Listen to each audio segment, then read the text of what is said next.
नमस्कार प्रिय मित्रों, मैं नीलेश महाराज जय वेंकटेश जी सावित्री ज्योतिष श्रृंखला को आज आगे बढ़ाते हुए मेरे प्यारे मित्रों, आज हम बात करेंगे विवाह विचार।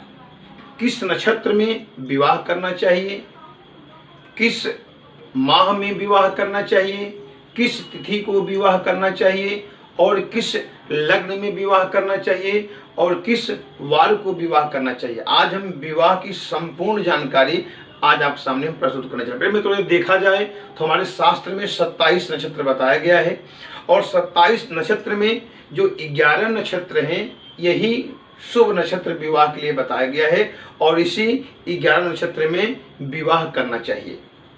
आज हम संपूर्ण जानकारी प्रस्तुत करें किस लग्न में विवाह करना चाहिए और किस लग्न में ज़्यादा शुभ कार्य होता है विवाह, आज भी बताएंगे, और किस वार में करना चाहिए, किस तिथि को करना चाहिए और किस तिथि को विवाह नहीं करना चाहिए।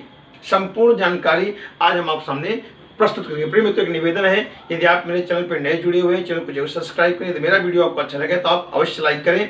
आगे बढ़ते हैं। आज का जो मुख्य विषय है विवाह विचार, विवाह की शुभ नक्षत्र और किस माह में विवाह करें और किस तिथि को विवाह करें और किस वार को विवाह करें। संपूर्ण जानकारी आज हम आप सामने प्रस्तुत करना चाहते हैं। मित्रों, देखा जाए तो हमारे ज्योतिष शास्त्र में बताया गया है कि शुभ नक्षत्रों का नाम कि रोहण उत्तर रेवत्यो मूलं स्वाति मृगो मघा अनुराधा च हस्तस्य विवाहस्य मंगल प्रदा। यही जो 11 नक्षत्र हैं, यही नक्षत्र विवाह के लिए शुभ कार्य हैं। इन नक्षत्रों का नाम क्या है, एक वीडियो में पहले नक्षत्रों में बना चुका हूं, आज थोड़ा आपको और गहराई से बताने चल रहा हूं, इसे आप नोट डाउन कर सकते हैं। शुभ नक्षत्रों का जो 11 नक्षत्रों का नाम है आप इसे नोट डाउन कर लें। सबसे पहले रोहिणी नक्षत्र में विवाह करना चाहिए। उत्तरा भाद्रपद और उत्तराखाड़ा, उत्तरा फाल्गुनी, रेवती, मूल, स्वाति, मृगशिरा, मघा, अनुराधा, हस्त, यही 11 नक्षत्र जो है शुभ कार्य होता है। वर वधू का यानी लड़के लड़की का विवाह इसी नक्षत्र में विवाह होगा तो ही शुभ कार्य होगा, हितकारी होगा, लाभकारी होगा और इन्हीं नक्षत्रों में सिर्फ विवाह करना चाहिए। रोहिणी में उत्तरा भाद्रपद, उत्तराखाड़ा, उत्तरा फाल्गुनी, रेवती, मूल, स्वाति, मृगशिरा, मघा, अनुराधा, हस्त, यही 11 नक्षत्र जो है शुभ कार्य है। प्रिय मित्रों, इन 11 नक्षत्रों में आपको ये ध्यान देना है कुछ विशेष चीज, जैसे मैं बताने चल रहा हूं मूल नक्षत्र। तो मूल नक्षत्र का जो है पहला चरण, इधर देखिए, मूल नक्षत्र के पहले चरण में और मघा नक्षत्र का पहले चरण में ध्यान दीजिएगा। मूल नक्षत्र का पहला चरण और मघा नक्षत्र का पहला चरण और रेवती का जो है चौथा चरण में विवाह नहीं करना चाहिए। इन 11 नक्षत्रों में जब आप देखें कि रेवती नक्षत्र में विवाह हो रहा है तो चौथा चरण को ध्यान देना है। अगर आप समझ लिए मघा नक्षत्र में विवाह हो रहा है तो पहले चरण में विवाह नहीं करना है और अगर आपका मूल नक्षत्र में विवाह हो रहा है तो पहले चरण में विवाह नहीं करना है, बाकी सब चरणों में विवाह आप कर सकते हैं। ये आपको ध्यान देना है कि इन 11 नक्षत्रों में जो 3 नक्षत्र में बता रहा हूँ, अपना मूल का पहला चरण, मघा का पहला चरण और रेवती के चौथे चरण में विवाह शुभ नहीं होता, बाकी सब चरणों में विवाह आप कर सकते हैं और इन्हीं 11 नक्षत्रों में विवाह होता है। प्रिय मित्रों, आगे बढ़ते हैं।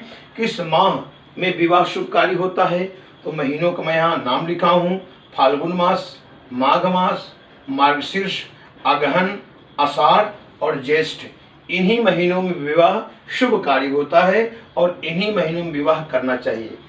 आषाढ़, ध्यान देने क्या चीज़ है कि आषाढ़ महीना में 10वीं तिथि तक ही विवाह अगर इन नक्षत्र आता हो तो आप कर सकते हैं, क्योंकि आषाढ़ में 10वीं के बाद विवाह वर्जित है, क्योंकि उसके बाद देवशयनी जब एकादशी आ जाएगा तो भगवान सो जाते हैं 4 महीने के लिए, तो विवाह नहीं किया जाता। तो आषाढ़ मास में आपको ये ध्यान देना है कि 10वीं तिथि तक ही विवाह शुभ कार्य होता है। प्रिय मित्र, आगे बढ़ते हैं। अब किस लग्न में विवाह करना चाहिए, ये बहुत मुख्य विषय है कि विवाह हम जब करना प्रारंभ करते हैं तो सिंदूर दान, जब लड़का लड़की को सिंदूर पहनाता है या मंगलसूत्र पहनाता है, तो ये जो लग्न मैं बताने चल रहा हूँ इसी लग्न में शुभ कार्य होता है, सबसे उत्तम माना गया है। लग्न कौन सा है विवाह का, कन्या लग्न, तुला लग्न और मिथुन लग्न, यही 3 लग्नों में विवाह जो सिंदूरदान मंगलसूत्र कार्य करना चाहिए। अन्य लग्नों में विवाह हो सकता है, पर सबसे उत्तम जो बताया गया है 3 लग्न, कन्या लग्न, तुला लग्न और मिथुन लग्न, इसी लग्न में विवाह करना चाहिए। प्रिय मित्र, आगे बढ़ते हैं। हर तिथियों में आप विवाह कर सकते हैं, सिवाय जो मुख्यतः मैं बताने चल रहा हूँ 4 तिथि ऐसा है जिसमें रिक्ता तिथि कहा गया है, उन तिथियों में विवाह वर्जित है, नहीं करना चाहिए। तो रिक्ता तिथि कौन सा है? चतुर्थी, नवमी, चतुर्दशी और अमावस्या, माने चौथा तिथि, नौवां तिथि, चतुर्दशी तिथि, अमावस्या। ये आप नोट कर लीजिए कि चतुर्थी, नवमी, चतुर्दशी और अमावस्या को छोड़ करके ये रिक्ता तिथि में आता है। इन तिथियों में विवाह कतई नहीं करना चाहिए। जब भी आप विवाह लग्न पत्रिका लिखें तो ये आप तिथि का ध्यान अवश्य दें। ये रिक्ता तिथि बताया गया है, इन तिथियों में विवाह वर्जित है और विवाह इन तिथियों में नहीं करना चाहिए। अब आया वार का पास, किस दिन विवाह करना चाहिए? प्रेम में तो देखिए शास्त्र में बताया गया है कि रविवार और मंगलवार, इसको खर बार दिन बताए हैं। रविवार और मंगलवार के दिन विवाह हो सके तो नहीं करें, बाकी सब दिन चलता है। लेकिन ऐसा दिन का कोई बहुत बड़ा महत्व नहीं है। आप दिन अगर रविवार और मंगलवार मिलता है तो कर सकते हैं, लेकिन हो सके तो इनको जो खर बार में बताया गया है तो आप रविवार और मंगलवार के दिन विवाह न करें, बाकी सब अन्य दिन चलेगा। लेकिन दिन का इतना महत्व नहीं है जितना नक्षत्रों का और आपका लग्न का और किस माह महीने में आप विवाह कर रहे हो, और रिक्ता तिथि जरूर ध्यान दें कि किस तिथि में हम विवाह करें। अगर इन नियमों को आप ध्यान देंगे तो वर वधू के लिए बहुत ही लाभकारी होगा। वो दीर्घजीवी होंगे, उच्च पद को प्राप्त करेंगे। हम लोग गड़बड़ी कहाँ कर बैठते हैं कि विवाह किसी महीने में कर लेते हैं और कभी भी कर लेते हैं। तो विशेष ये ध्यान देना है कि विवाह का सिर्फ 11 नक्षत्र बताया गया है।